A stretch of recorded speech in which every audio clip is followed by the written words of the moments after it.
Желаю вам много возможностей отправиться отдыхать на моря. С вами словарь жестов. Как читать мысли без слов. Психоанатомический словарь. Нужен для расшифровки дальнейших жестов. Губы. Ложь или жадность. Верхняя губа символизирует ложь или гнев. Нужно ли лгать, чтобы не разъяриться, или следует впасть в гнев, чтобы не опускаться до вранья? Вот в чем вопрос. Нижняя губа служит воплощением жадности.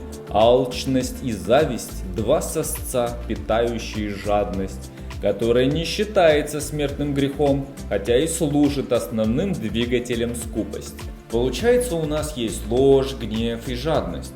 Зная, какая губа за что отвечает, мы можем определить значение их взаимодействия в момент наблюдения за объектом, что представляет из себя кусание губ, касание пальцем или языком, ну и тому подобные действия.